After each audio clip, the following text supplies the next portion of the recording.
Welcome to Life in Sirens, Behind and on the Scene, a podcast by first responders. We're your hosts, Sophie, Jamie, and Aubrey. The content provided in this podcast is for informational and educational purposes only and should not be considered medical advice. The views and opinions expressed by the hosts and guests are their own and do not necessarily reflect the official policies or positions of any medical institutions, emergency medical services, or healthcare organizations.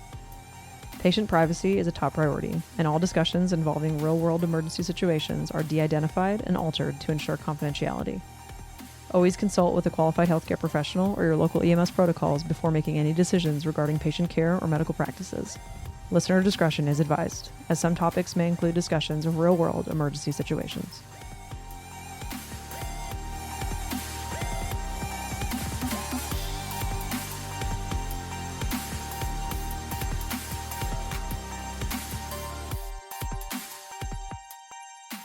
Welcome to another episode of Life in Sirens podcast. We're excited to have you, and we have a pretty fun topic today. We're talking about ketamine and all its versatile uses in EMS. We've started to use it a lot in the pre-hospital setting. It's got a lot of unique pharmacological properties, so it's really versatile. We're going to talk about a couple different ways to use ketamine in EMS. So do you want to go through the pharmacology of ketamine and kind of how it functions out the gate? Sure. So first off, just a very vague definition of ketamine. Ketamine is a dissociative anesthetic with analgesic and sedative properties, if you didn't know that already, which you probably did. So ketamine is an NMDA receptor antagonist. I'm not even going to try to say all of the things that NMDA stands for, but it induces dissociative anesthesia. And so not only does it provide profound anesthesia, but it also provides sedation and amnesia, and it preserves your airway reflexes, spontaneous respiration, and cardiovascular stability. So just out of that, you can imagine what it could be used for. So let's start with our first and most important use for ketamine, which is Pain management. If you've been in EMS for any amount of time, you've probably used ketamine for pain management. It's ideal for burns, for trauma, for any sort of fractures that require any sort of acute pain management. Ketamine is great for that. I have a really cool statistic from ESO. Ooh, yeah. Ooh. If you are in EMS, you probably use ESO. I know it's not across the board system, but it's our charting system, and they do a lot of research. But this just says a study of the prevalence of use of ketamine, which was primarily not as expansive even in 2021, was that over 11,000 EMS patients received it in 2019. And think about how far we've come with ketamine. Wow. I think that's pretty impressive. Yeah. They are already. I can't imagine what it is now. That is really cool. And in pain management, you can use it as an adjunct, and a lot of times that's its intended use. Use it as an adjunct to opiates or opioids, and that will reduce your overall opioid requirement. And then that reduces the risk of your respiratory depression. And so really it just kind of elevates that amount of pain control. And so people use different doses for their ketamine pain control. But I think the generally accepted dose is 0.1 to 0.3 mg per kg. And that is a sub-dissociative dose. So it keeps you out of the dissociation range. And that ideally is going to keep you away from some of the side effects of ketamine, like emergence reactions, and our concerns with those. Have you guys experienced emergence reactions when you've given your patients ketamine? I have had some patients behave interestingly, but I've never had them be upset about it. I've never had a negative response from one of my patients. We do know it happens, but I had a man that he got ketamine. He had a pretty extensive traumatic injury with a significant amount of blood loss.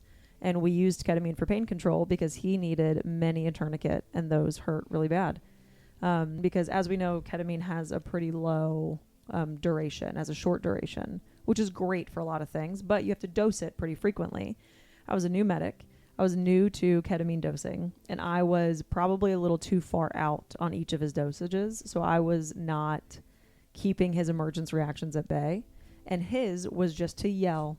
He would just yell. And that's actually pretty common. That's one we see. He would shoot up. He would just yell. And it was really just like a very dull just pretty consistently. Yeah. And then I would be like, hey, bud, you're okay.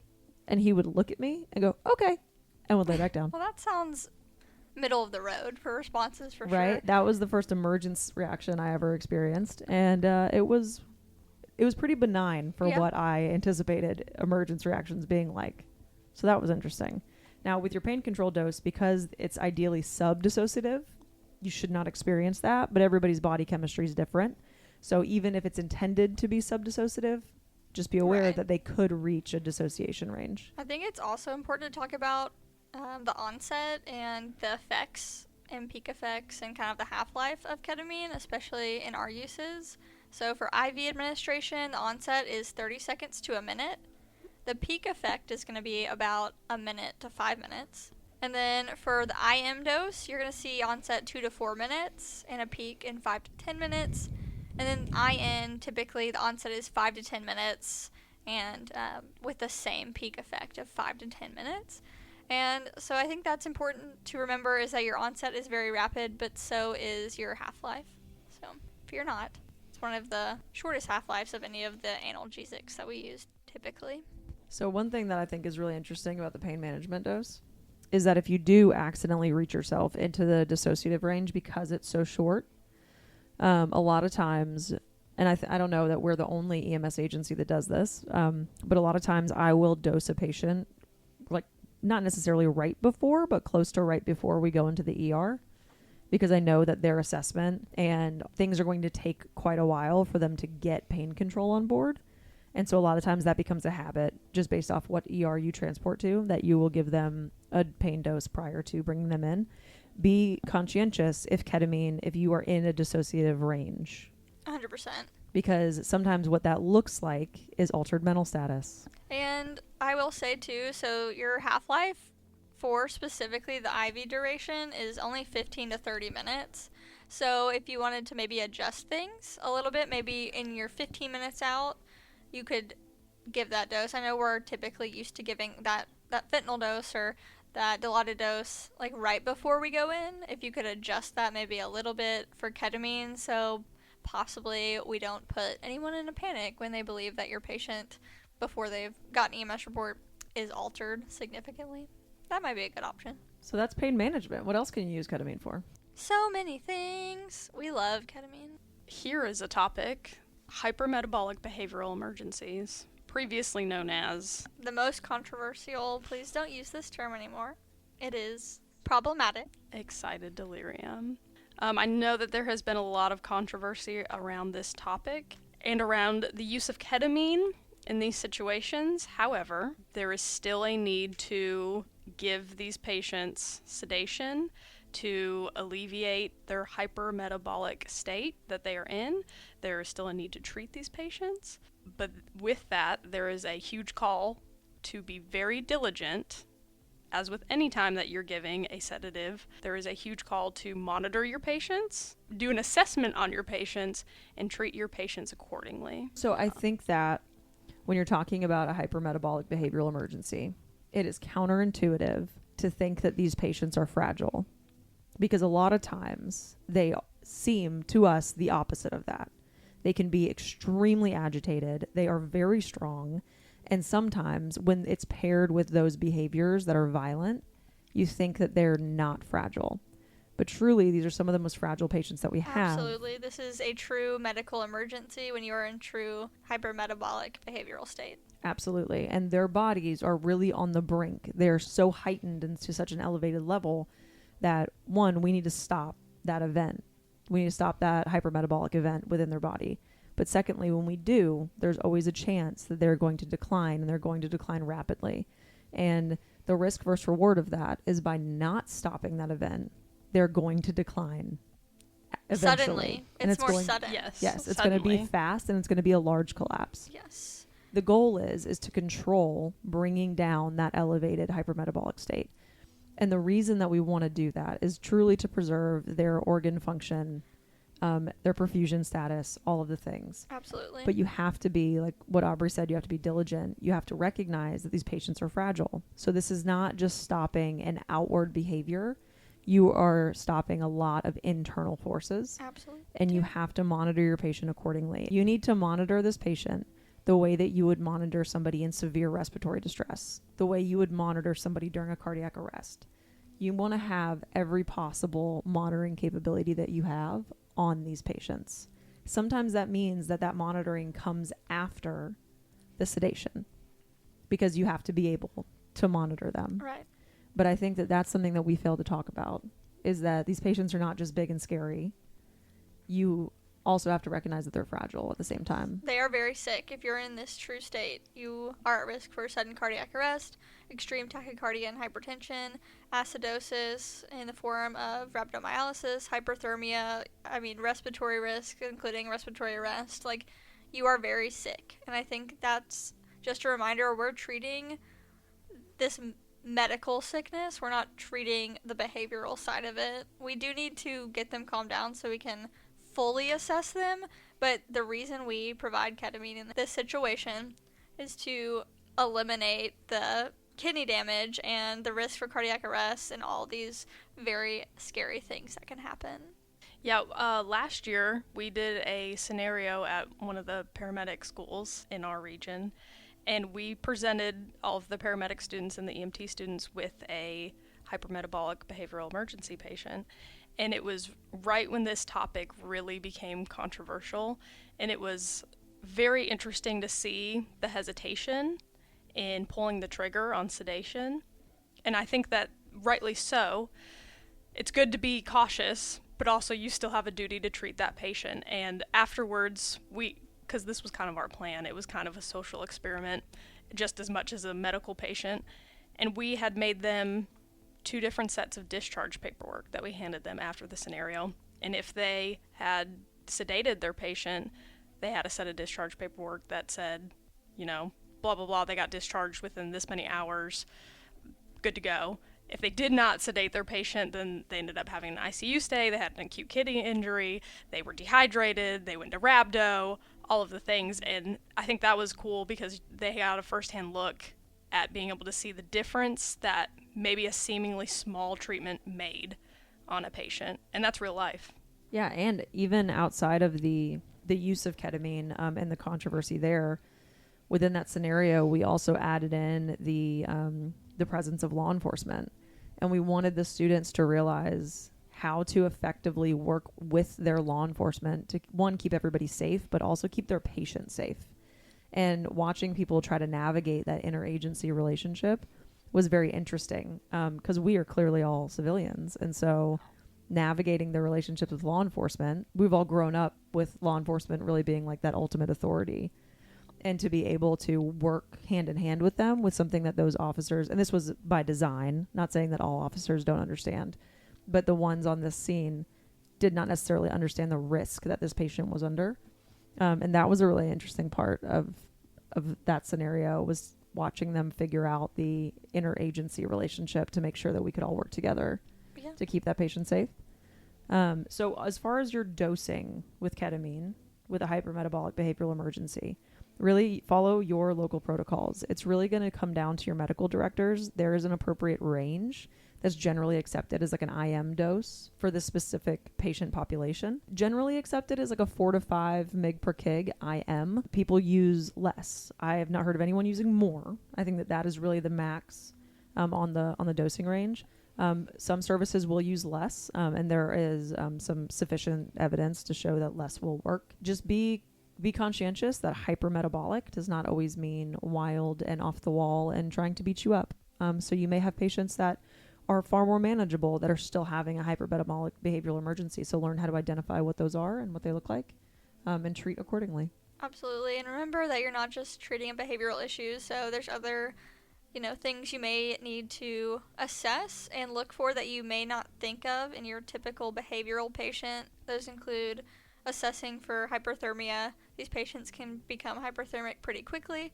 And then also any kind of measures to combat the, possible damage they're causing to their body. Like, we might need to give fluids. We may need to, do some respiratory interventions already. We have no idea how long this person's been in this state. So just make sure you are treating the medical causes. That's the whole reason we gave the ketamine, so that we can find out what's wrong with this patient. And this is a hill that I will absolutely die on. Just remember that physical restraint without chemical restraint is problematic. And dangerous. You can still hurt yourself. That patient can still hurt themselves very badly if they are just physically restrained. Yeah. So a lot of times, and in the past, I think not only have a lot of us done it, but if we haven't done it, we've witnessed it. Mm-hmm. The answer was always physical restraint. It was officers, it was cuffs, it was hard restraints, it was soft restraints, it was sheets, it was straps, it was all of these things. And we have better ways now, Absolutely. far more ethical and compassionate ways to manage behavioral emergencies. And so if you are to a point where you are physically restraining your patient, consider chemical restraint as a better alternative.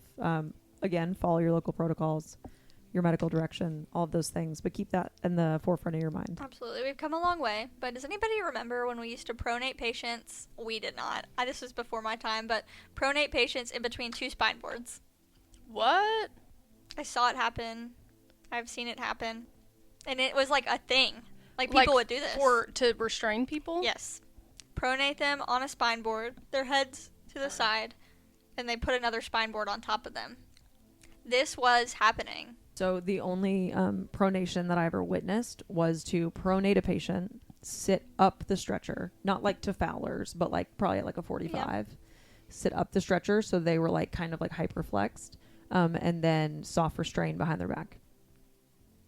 And then cot straps. That's still, I would not recommend that. So it kept a lot of the pressure, and this was considered the better way. That was considered the standard way. I mean, it's better than backboard sandwich for sure. Absolutely. I have seen it. It is wild. I'm like, why did we ever? Right. And that's on progress in EMS. Like, Correct. just because we've done it a different way before doesn't mean the way that we're doing it, which does have some risks, doesn't mean that was better.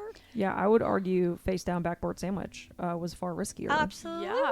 That is cuckoo bananas. I'm unsure why anybody said that's great. Right. Shout out to our last episode. If your reasoning for doing anything is because this is the way we've always done it, that's crazy talk. I'm terrified of you. Yeah. No more backboard sandwiches. Let's transition from this cuckoo bananas scenario to something where we can slow things down and make sure our patient is as comfortable as possible. And I cannot stress enough how much I advocate for procedural sedation, especially in the way of, or in the scenario of, cardioversion. If we can, we should. Because you better sedate me if I'm going through that. That's terrifying. All right, what you got, Obs? As Sophie said, anytime that you're doing a cardioversion and it is feasible, absolutely provide that sedation. Ketamine is a great resource to have for that. I don't know about you guys, but if I was going to be electrocuted, I would really appreciate it if you would help me not remember that event. Especially if I was really sick and had to be electrocuted, that's already a high anxiety situation. So please don't do that to me. Yeah, if you're putting 2 sticky pieces of bread on me and telling me lightning's about to run through them, I'm gonna be mad. That's a whole different kind of sandwich. So whenever you're using ketamine as procedural sedation, typically your dose will be 1 to 2 mg per kg, and it'll get you in that sedation dose. And I think where we see people getting into some questionable areas is when they mistake their procedural dose for their pain dose. So just to be clear, those are two different doses with 2 very different effects. So just keep that in mind when you're dosing your patient. If it seems like a lot, it is a lot. If it seems like the smallest amount ever and it's ridiculous, it's probably the right amount for pain. Yes, if you're using a 1 cc, depending on your concentration, because ketamine can be used for so many different indications, a lot of people carry a relatively stout concentration of ketamine. So ours is 500 in 10, which is quite a large volume, which gives us some interesting conundrums when we are using IM dosing for hypermetabolic behavioral emergencies.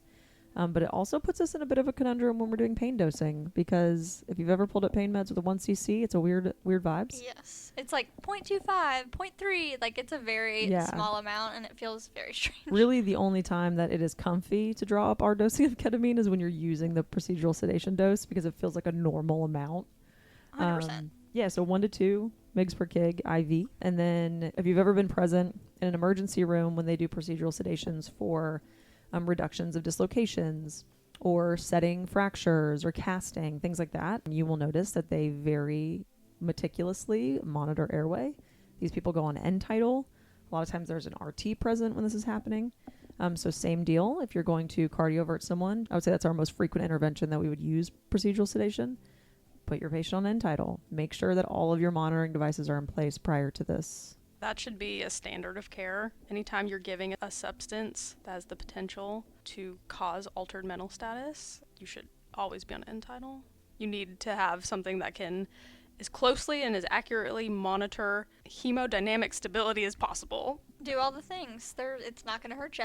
Put them on the monitor. Put them on end-tidal. Just do the 12 lead. Just do the 12 lead. Get the data. Just get the data. More data is great. It is, and I know we like to die on the hill of, but if we do that, it's ALS. If you're doing this, it is the most ALS thing you're doing, so calm down. Oh, God, yeah. Oh, yeah, we are so far. We are past that. This is serious business. Speaking of, I know we talked about this a little in the beginning as some emergence reactions. I had a patient where we cardioverted the patient. We did use ketamine as our procedural sedation, and as they were coming off the ketamine, they shouted over and over again, to much delight, that they're a cowboy. Woohoo. Oh, my God. And, I mean, it was phenomenal. I feel like that would be Jame if she ever got ketamine. You're damn right it would be me. Moving from procedural sedation to RSI/DSI. Ooh, what's the difference? Rapid sequence intubation is kind of like going out of style a little bit. I think it is. Yeah. I think it's because we realized that That kills people, Carl. Stop, you have to leave.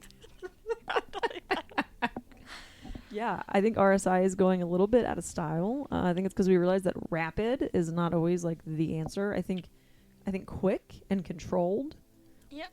is really the answer. Rapid, no thank you. I think the key word in either one of these is sequence. Yes. It just has to be in this order Mm-hmm. for safety reasons. And when I really think about the way that I have always RSI'd and the way that I've seen a lot of providers before me RSI, it honestly was more delayed sequence intubation. I think generally it is. Yeah, generally people will push their sedative. They make sure that this patient is in a good sedation spot. Yeah. And then they'll push the paralytic. And that is so intuitive to me. I don't ever want to push a paralytic and not know if my patient's sedated. Absolutely. I don't want to that is like terrifying. slam back to back and be like, we'll see. Hopefully they don't start crying. Like, I will not risk looking down at a patient that I'm intubating and just see like tears. Yeah.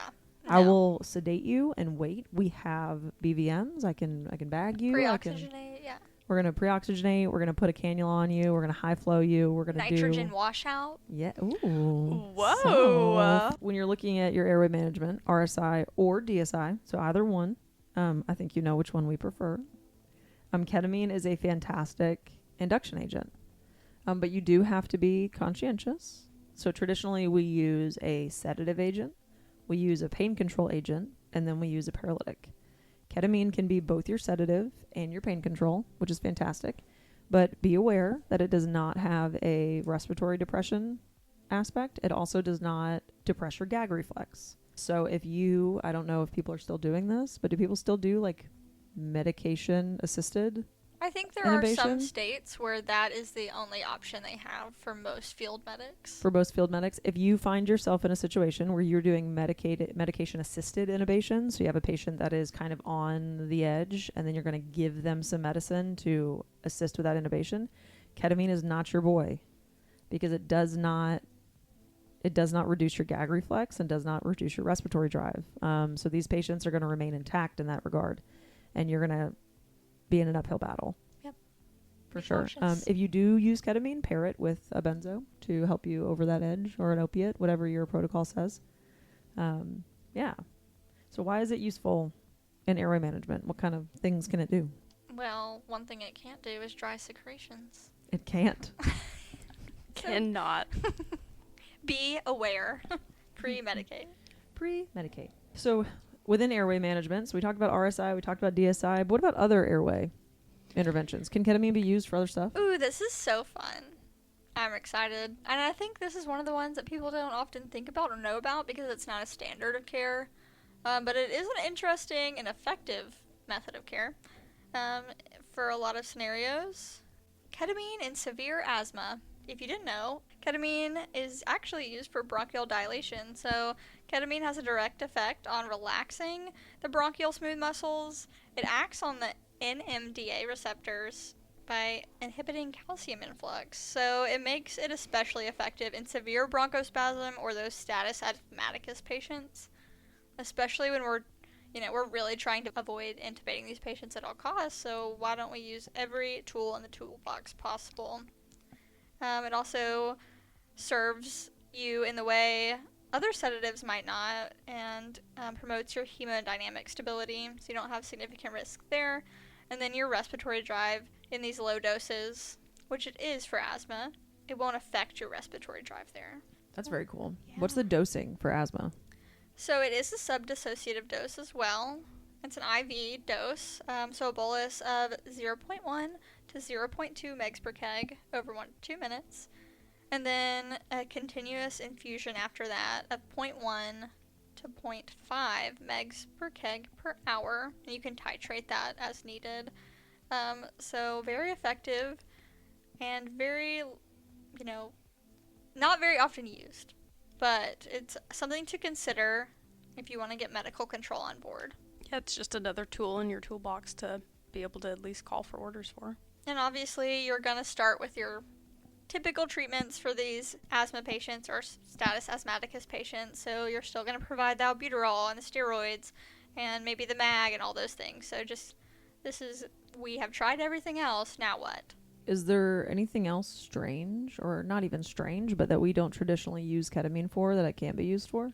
Ooh, this is some up-and-coming hot EMS goss right here. Ooh, Aubrey's got the goss. The hot goss. Yeah, so there are some studies going on right now, well, actually, that have already been conducted, that shows the efficacy of using ketamine in status seizures. So if you've had failed therapy with benzos, and typically these patients will already be, we're talking about like inter-facility here, they'll already be on an anti-epileptic, like Keppra or something like that, and if the seizures are still not controlled, they have been getting ketamine, and a systemic review reported that ketamine was effective in controlling refractory status epilepticus in approximately 70.3% of adult cases. Dang. Wild. Which is wild. That is incredible. And then that same review found about 61% in pediatric cases, which is also crazy. So I think that this is something that we're going to start to see. Especially in critical care transport. Yeah, absolutely. And again, if it's not something that is within protocol, it is yet another tool in your tool belt to be able to call and at least ask for orders, or at least just have in the back of your mind that this is an option if we get to this point in the road of these very sick patients. That is very cool. And if you know anything about like our current seizure protocols and what we normally use, benzos act on your GABA receptors, and then ketamine acts on your NMDA receptors.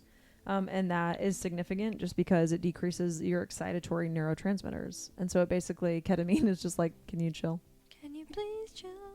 So with ketamine use in seizures, that's super cool. It also, another cool part of it is that it has neuroprotective effects. So it could reduce secondary brain injury caused by prolonged seizure activity or status epilepticus.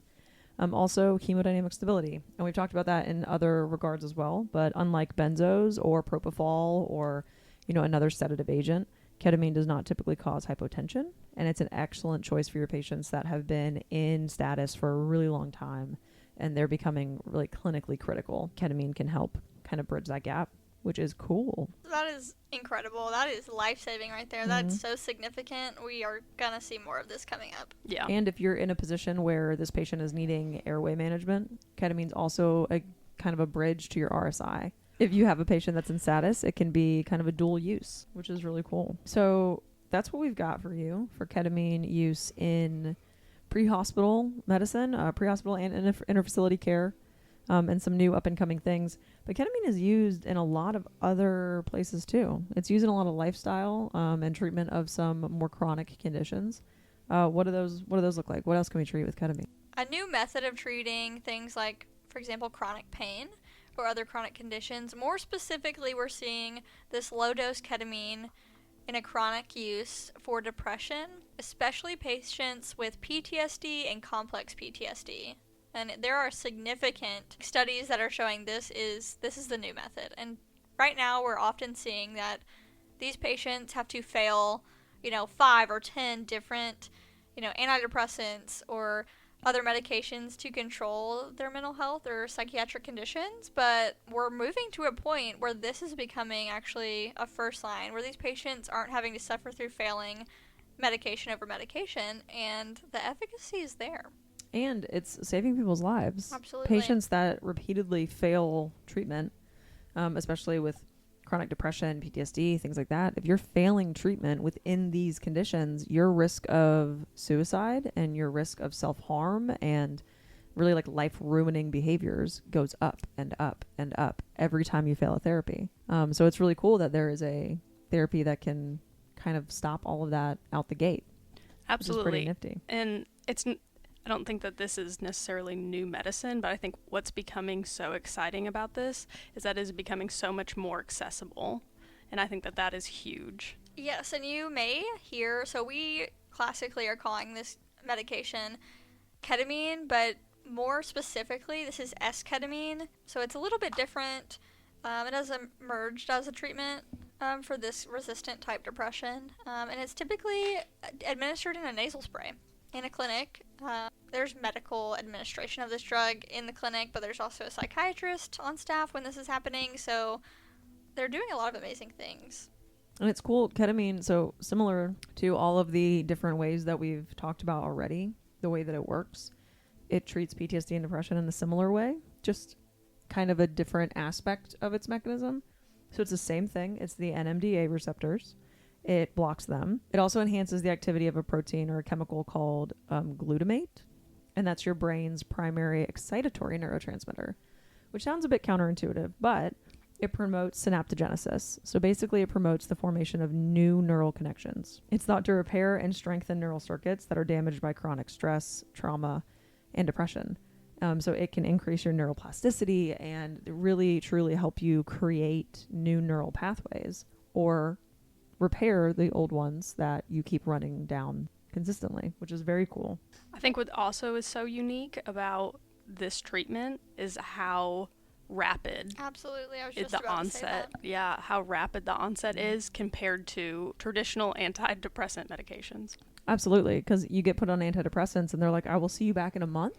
Mm-hmm. And we will see if you are still big sad But or this not. could cause you to want to kill yourself. It could make it significantly worse. it So could- if that happens, sorry. And if it does happen, call me and I will immediately call 911. I think everybody that listens to us knows how we feel about the mental health realm in EMS and in just medicine in general. It's not handled very well in a lot of different avenues.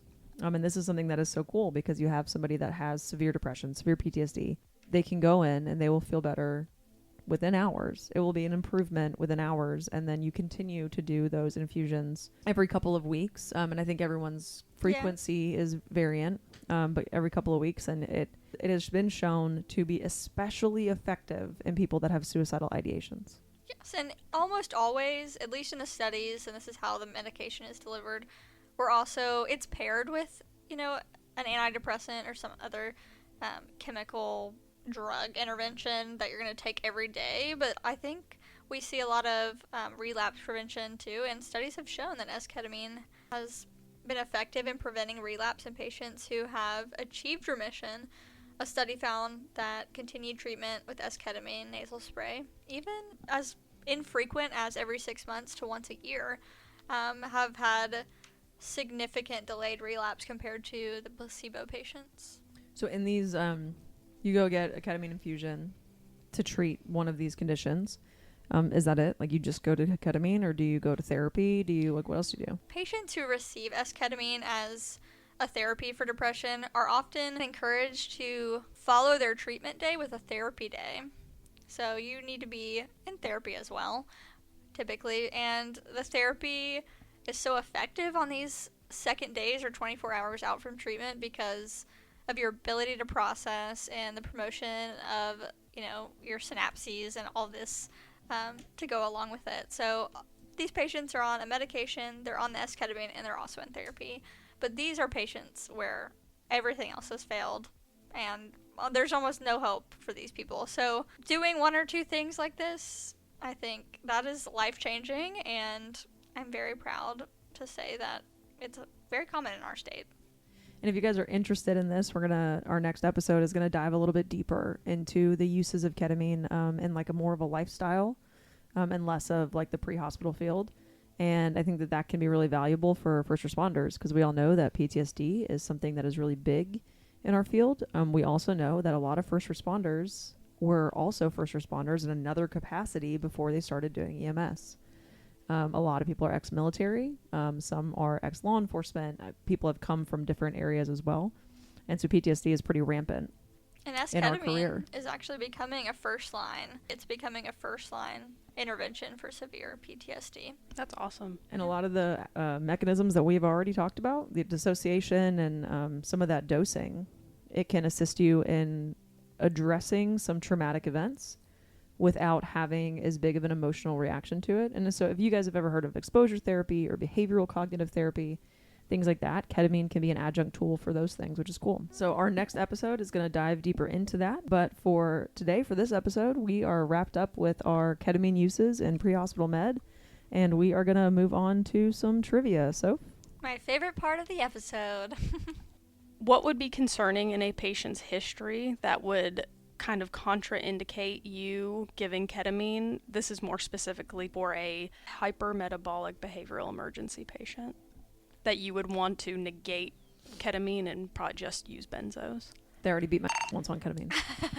PCP, if you have a suspicion of them using PCP, because their chemical structures are very similar, so they potentiate each other. Oh my gosh, I did not know that. I will tell you that if a patient is on PCP, You will know. they will tell you. Yes. What year was ketamine first approved for human use by the FDA? 1970. When did EMS start in our state? 1972. How many years did it take to get on the truck? 1,000. Feels like it. Math. What we got it on the truck in what, 20? Yeah, we didn't get it until 2018. That is slow and steady, maybe wins the race, I don't know. Ketamine was originally developed as a safer alternative to which drug? PCP. Oh, see? That's There you why it go. potentiates. Here's my follow-up question. What is the chemical name or the pharmaceutical name of PCP? Phencyclidine. In which form is esketamine commonly administered for depression? Intranasal. Yeah. How quickly can ketamine reduce depressive symptoms in some patients? Hours. Within hours. It's pretty incredible. What type of pain conditions is ketamine increasingly being used to treat? Chronic. What Don't- street name is commonly associated with ketamine when used recreationally? Special K. What neurotransmitter system does ketamine primarily affect? Glucamate. Correct. True or false, ketamine promotes neuroplasticity, helping the brain form new connections. True. Well, that was really fun. We love talking about ketamine. We are very fascinated by it. Yeah, as just we all talking should about be. it. What? Yeah, just talking about Stop. ketamine. We're going to go to prison. All now. right. Not jail. Prison. We're going Prison. to prison. All right, so ketamine is fun, but you just got to be careful. So it works really well for a lot of things. It is very versatile, and sometimes so versatile that it's not even in protocols. So make sure to consult medical direction when necessary. On our next episode, we're going to be talking about some lifestyle choices, changes, fun things to do. Yeah, including sobriety, mental health, and a few other things. You'll have to check in next week to find out. Stay safe, and we'll see you so soon. But also, check us on our socials and follow us on anything that you can, and then listen to our podcast on all the things that you listen to podcasts on. Yes, and maybe TikTok will be gone tomorrow, but actually this is going to come out after that. TikTok. If you are listening to this on Monday, January 20th, and we are pre-recording this, please let us know if we survived the TikTok ban. Also, speaking of social media and digital communications, if you have any stories to share with us, we would love for you to email us at lifeandsirenspod@gmail.com. That's lifeandsirenspod@gmail.com. Talk to you soon.